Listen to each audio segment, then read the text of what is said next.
इस गांव का नाम चित्रगिरी है। जैसा नाम वैसा ही इस गांव की कुछ अजीब सी आचार विचार है।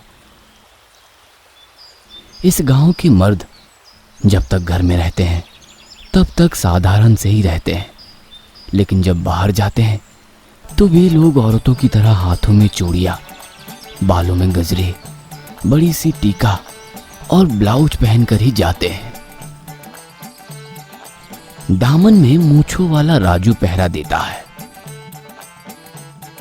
यदि बाहर से कोई मर्द उस गांव के अंदर आना चाहे तो हाथों में चूड़ियां, बालों में गजरे, मुंह पर टीका और ब्लाउज पहनकर ही आने से वो दामन को पार करने देता है, वरना गांव के अंदर प्रवेश करने नहीं देता है। लेकिन औरतों और बच्चों के लिए ऐसा कुछ आचार विचार नहीं था। वे अपनी मर्जी के हिसाब से ही रह सकते थे। केवल मर्दों के लिए ही ये सब आचार था। मर्दों को इस प्रकार औरतों की तरह वेशभूषा पहनकर घूमते हुए देखकर पड़ोस के गांव वाले ही मजाक उड़ाते थे, पर चित्रगिरी के लोग उस पर ध्यान नहीं देते थे, क्योंकि पिछले 20 सालों से वे लोग इस आचार विचार का पालन कर रहे थे, इसलिए उनको इसकी आदत सी हो गई थी। इतने में चित्रगिरी के पास वाले गांव पालगिरी में वसुधा को देखने के लिए लड़के वाले आए थे। हमें लड़की पसंद है, यदि आप लोगों को ये रिश्ता मंजूर हो तो ये शादी कर लेते हैं। भाई साहब, आपसे कुछ कहना है। पालगिरी हमारा गांव नहीं है, ये वसुधा का मामा का घर है। क्या बात है, आपके गांव में आपके घर में शादी की बात ना चलाकर मामा के घर में दिखा रहे हैं। असल में आपके गांव का नाम क्या है? हमारे गांव का नाम चित्रगिरी है। छी, आप लोग उस औरतों वाले गांव के हो। अजय और वसुधा एक दूसरे से प्यार करते हैं, इसलिए परिवार के बारे में जाने बिना ही रिश्ते के लिए हाँ कह दिया। चित्रगिरी की लड़की से शादी हुई है, ये बात अगर गांव वालों को पता चली ना तो मेरी इज्जत ही चली जाएगी। ऐसा कहकर गुस्से में अजय को लेकर चले गए। ये क्या पिताजी, गांव पसंद नहीं है इसलिए शादी के लिए मना कर दिए? अजीब सी बात है। अरे ओ मूर्ख, तुम्हें कोई और लड़की नहीं मिली क्या प्यार करने के लिए? उस औरत वाली गांव में जाकर तुम भी औरतों की तरह फूल, टीका और चूड़ियां पहनकर घूमोगे। मैं जीते जी उस गांव की लड़की से तुम्हारी शादी नहीं होने दूंगा। उसके पिता की कही सारी बातों को अजय ने वसुधा को बताई। इसका मतलब अब हमारी शादी नहीं होगी अजय? होगी, पर क्या है कि तुम्हारे गांव का नाम बताते ही पापा नाराज क्यों हो रहे हैं, पहले इसका पता लगाना होगा। असल में तुम्हारे गांव को औरतों का गांव क्यों कह रहे हैं? पता नहीं अजय, मैं जब छोटी थी तब से मामा जी के घर में रखकर पढ़वाए हैं। मुझे देखने के लिए माँ और पिताजी हर सप्ताह आते थे। तुम्हारे गांव के बारे में तुम्हारी माँ से पूछते हैं, चलो। माँ और सब लोग कल ही हमारे गांव चले गए हैं। ठीक है, तो फिर मैं खुद चित्रगिरी जाकर तुम्हारे गांव को औरतों का गांव क्यों कहा जा रहा है इसका पता लगा कर आऊंगा। इस प्रकार अजय चित्रगिरी पहुंचा। दामन पर मूंछों वाले राजू ने उसका रास्ता रोका और किसके घर जा रहे हो ये पूछा। इसके बाद अजय को चूड़ियां, टीका, फूल और ब्लाउज दिया। बालक, इन्हें पहनने से ही मैं तुम्हें गांव में प्रवेश करने दूंगा, यदि नहीं तो पीछे लौट जाओ। मैं मर्द होकर औरतों की तरह फूल चूड़ियां क्यों पहनूं? आप पागल हो क्या? पागल नहीं बालक, ये हमारे गांव का रिवाज है, वरना पिशाचने के हाथों मारे जाओगे। मूंछों वाला राजू अजय को बिना टीका, चूड़ियां, बिना ब्लाउज के गांव में प्रवेश करने नहीं दिया।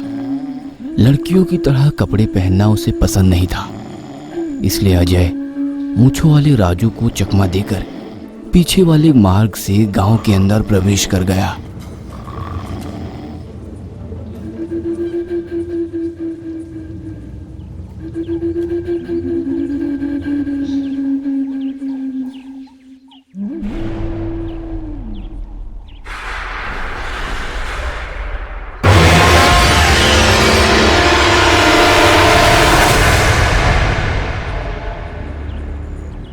हो जीजा जी, एक चुम्मा दीजिए। ओ जीजा जी, एक चुम्मा दीजिए। ओ जीजा जी, एक चुम्मा दीजिए। अजय जब जाने लगा तब उसे पायल और चूड़ियों की आवाज के साथ किसी लड़की की पुकारने की आवाज सुनाई दे रही थी, पर उन पर ध्यान दिए बिना वह तेजी से चलते हुए गांव में प्रवेश कर गया। गांव के मर्दों को ब्लाउज पहनकर घूमते हुए देखकर बात क्या है, इस गांव के सारे मर्द औरतों की तरह सजकर क्यों घूम रहे हैं? ए बालक, जल्दी से लड़की की तरह चूड़ी या ब्लाउज पहनकर टीका लगा लो, वरना चुड़ैल के हाथों मारे जाओगे। वह वसुधा के घर का पता पूछकर वसुधा के घर गया। अजय को देखकर वसुधा के माता पिता आश्चर्यचकित हो गए। बेटा अजय, हमारे गांव में बिना टीका और चूड़ियों के आना तुम्हें पता है कितना खतरा है? सासू माँ डरिए मत, मुझे कुछ नहीं होगा। क्यों ऐसा औरतों की तरह घूम रहे हैं? सभी लोग पिशाचनी है कह रहे हैं। कई साल पहले हमारे गांव में पता नहीं कहीं से एक पति का पागल भूत आया है। वो गांव में खेती के काम पर जाने वाले मर्दों को सुंदर लड़की जैसी माया रूप में हो। जीजा जी, एक चुम्मा दीजिए। ओ जीजा जी, एक चुम्मा दीजिए।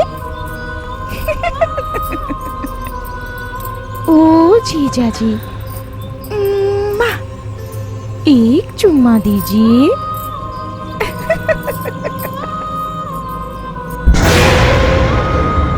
उस प्रकार वो मर्दों को कामिनी वेश में प्यार से 3 बार पुकारती है। पीछे मुड़कर देखने या फिर न देखने पर भी पीछे से आकर कंधे पर बैठ जाती है। इस प्रकार उनके बाल को नोचकर खाती है। इस प्रकार उन लोगों को अपने वश में करती है। तब उन लोगों में कामिनी का पागलपन छा जाता है। अपने बीवी बच्चों को भी भुलाकर पूरी तरह से कामिनी के वश में हो जाते हैं। तीसरे दिन में कान सुनाई नहीं देते हैं। चौथे दिन में हाथ हिला नहीं पाते हैं। 5वें दिन में पाँव काम नहीं करते हैं। 6वें दिन में आंखें दिखाई नहीं देती हैं। 7वें दिन खाना नहीं खा पाते हैं। 8वें दिन खून की उल्टियां करके मर जाते हैं। इस प्रकार उसके जाल में फंसकर हजारों लोग मारे गए हैं। सालों सालों तक हम लोग डर डर कर जीते थे। तब दंडक वन में रहने वाले साधु को लेकर आए थे। उनके सलाह से ही सभी लोग औरतों की तरह टीका, चूड़ियां, ब्लाउज, फूल लगाना शुरू किए हैं। वो कामनी पिशाचनी है। वो सिर्फ मर्दों की ही मांग करती है, औरतों की नहीं। पति की पागल है वो कामनी पिशाचनी। इसलिए आपके गांव के मर्द लोग घर से बाहर जाते वक्त औरतों की तरह टीका, चूड़ियां पहनकर जाएंगे। तब वो आप लोगों को औरत समझकर आपके करीब नहीं आएगी। वो चुड़ैल घर के अंदर नहीं आएगी क्या स्वामी? नहीं आएगी। कामनी पिशाचनी बेकार पड़े हुए कुओं में, इमली के पेड़ों पर, पुराने घरों में रहती है। मर्दों को प्यार से बुलाकर उसे अपने वश में करके उसके ऊपर चढ़कर बैठती है। जिस मर्द को अपने वश में करती है उसको गन्ने की तरह चूस कर अंत में 8वें दिन खून की उल्टियां करके मर जाने की हालत कर देती है। वो दामन को पार करके नहीं जा सकती, ना ही घर की दहलीज को पार करके अंदर जा सकती है। ऐसा कब तक उससे औरतों की वेश में बचकर घूमेंगे? क्या उससे छुटकारा नहीं पा सकते स्वामी? बहुत मुश्किल है। मेरे पास उसे भस्म करने की शक्ति नहीं है। साधु ने जैसा कहा हम सभी उसी प्रकार कर रहे हैं। घर पर रहने और दामन पार कर जाने पर ही इस गांव के मर्द टीका, चूड़ियां, ब्लाउज और फूल नहीं लगाते हैं। औरतों का गांव करके दूसरे गांव के लोग मजाक उड़ाने पर भी मजबूर होकर अपना शर्म छोड़कर जी रहे हैं। इसलिए वसुधा का पालन पोषण हमने यहाँ नहीं किया बेटा। इस गांव की लड़की है बोलने पर कोई उससे शादी नहीं करेगा। दुखी मत होइए पिताजी, मैं किसी भी तरह से इस कामनी पिशाचनी का समाधान करूंगा। मेरे पिताजी की मर्जी से ही वसुधा की शादी होगी। बेटा, इस गांव से यदि बिना किसी परेशानी के जाना हो तो तुम्हें भी लड़की की तरह कपड़े पहनना होगा। माफ कीजिए ससुर जी, पिशाचनी के डर से मैं औरतों की तरह तैयार नहीं हो सकता। ठीक है तो फिर मैं जैसा कह रहा हूँ वैसा करो। ससुर जी औरतों की तरह तैयार होकर अजय का हाथ पकड़कर अपने साथ ले जा रहे थे। दामाद जी, उस पिशाचनी के प्यार से बुलाने पर, मेरे हाथ छोड़ने के लिए कहने पर भी किसी भी हालत में मेरे हाथ मत छोड़ना। यदि छोड़ दोगे तो वह तुम्हें अपने वश में कर लेगी। ठीक है, मगर आपके हाथ पकड़ने से वो पिशाचनी कुछ नहीं कर पाएगी क्या? हाँ, मुझे तुम्हारी पत्नी समझेगी। पत्नी के हाथ पकड़ के रहने से वो पिशाचनी मर्द को अपने वश में नहीं कर सकती है। ठीक है, मैं समझ गया। ओ जीजा जी, एक चुम्मा दीजिए। ओ जीजा जी, एक चुम्मा दीजिए। ओ जीजा जी, एक चुम्मा दीजिए। अपनी पत्नी का हाथ छोड़कर मेरे साथ आ जाओ जीजा जी। मेरे पास 1000 एकड़ भूमि है। 7 तल्ले वाला एक बड़ा सा घर है। 2 बड़े बड़े हंडियां सोना भर कर है। वड़ा खिलाऊंगी, बर्फी खिलाऊंगी।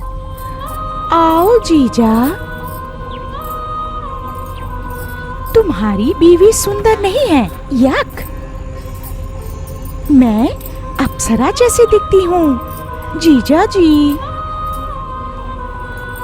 पिशाचनी के इतना कुछ कहने पर भी अजय अपने ससुर जी का हाथ नहीं छोड़ा और किसी भी तरह से गांव के दामन पार करके साधु के पास वन में पहुंचे। तब तक पूरा अंधेरा हो गया था।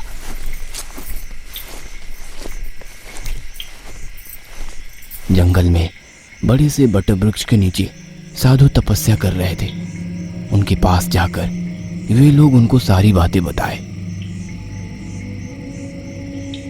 स्वामी जी, ये लड़का मेरा होने वाला दामाद है। इसने औरतों का वेश धारण ना करके दोपहर के वक्त गांव में आया, पर वो पिशाचनी अपने वश में नहीं कर पाई।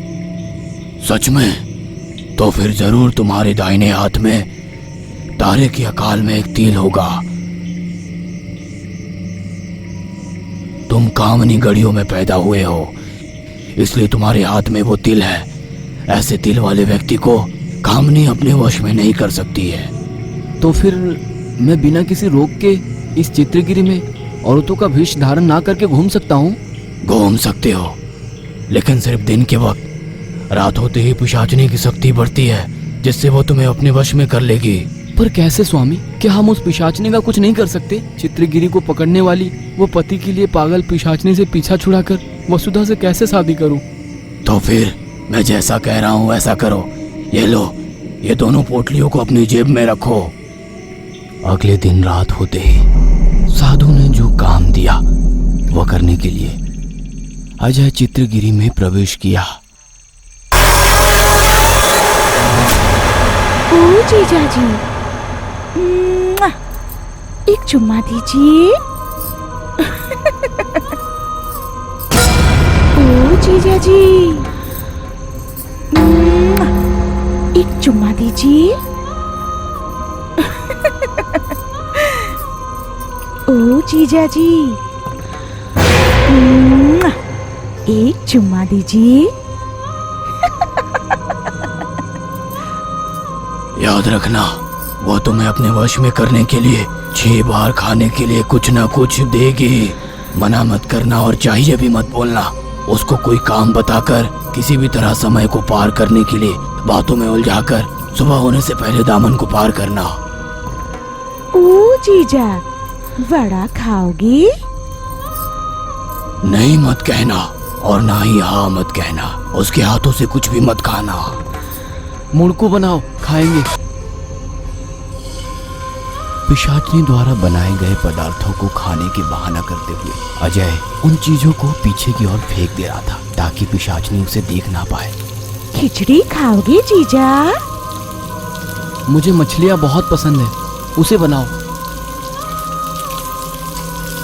इस प्रकार पिशाचनी का समय बर्बाद करवा के सूर्योदय होते ही एक बार में उसका हाथ पकड़ा।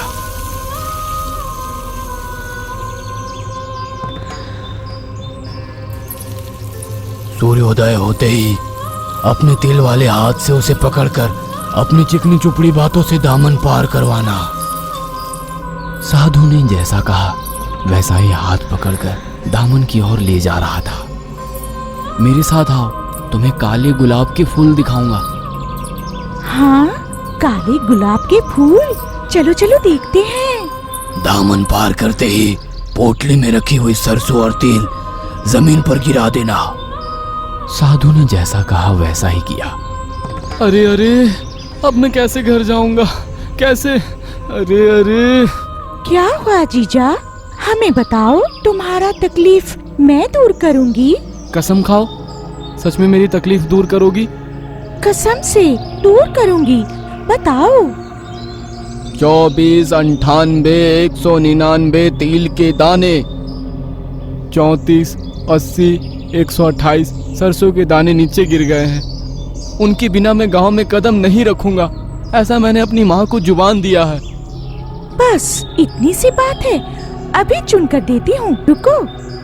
उस पिशाचनी को दिन के वक्त काली रंग दिखाई नहीं देती है और रात के वक्त सफेद रंग दिखाई नहीं देती है, इसलिए जितनी भी वक्त हो जाए उन दोनों को चुन नहीं सकती है। एक पूरी रात और एक पूरा दिन यदि वो दामन के बाहर रहेगी तो वो अपनी शक्तियों को खोकर भस्म हो जाएगी। ठीक है, तो फिर तुम उन तिल और सरसों के दाने को चुनकर उस थैली में डालो। मैं जरा सोकर आता हूँ। ऐसा कहकर वहां से चला गया।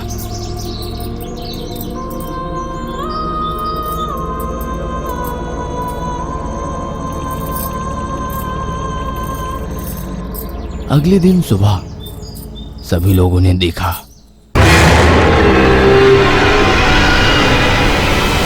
कि पिशाचनी भस्म होकर शीला में बदल गई थी। इधर अजय के साहस की सभी लोगों ने खूब तारीफ की। अब गांव में सभी लोग औरतों का वेश हटाकर आराम से घूम रहे थे। चित्रगिरी का फिर से पहले वाली वैभव लौट आई। मर्द अपनी मूंछ मोड़ते हुए घूमने लगे और अजय के पिताजी शादी करने के लिए राजी हो गए। इसलिए अजय और वसुधा की शादी बहुत ही धूमधाम से हुई।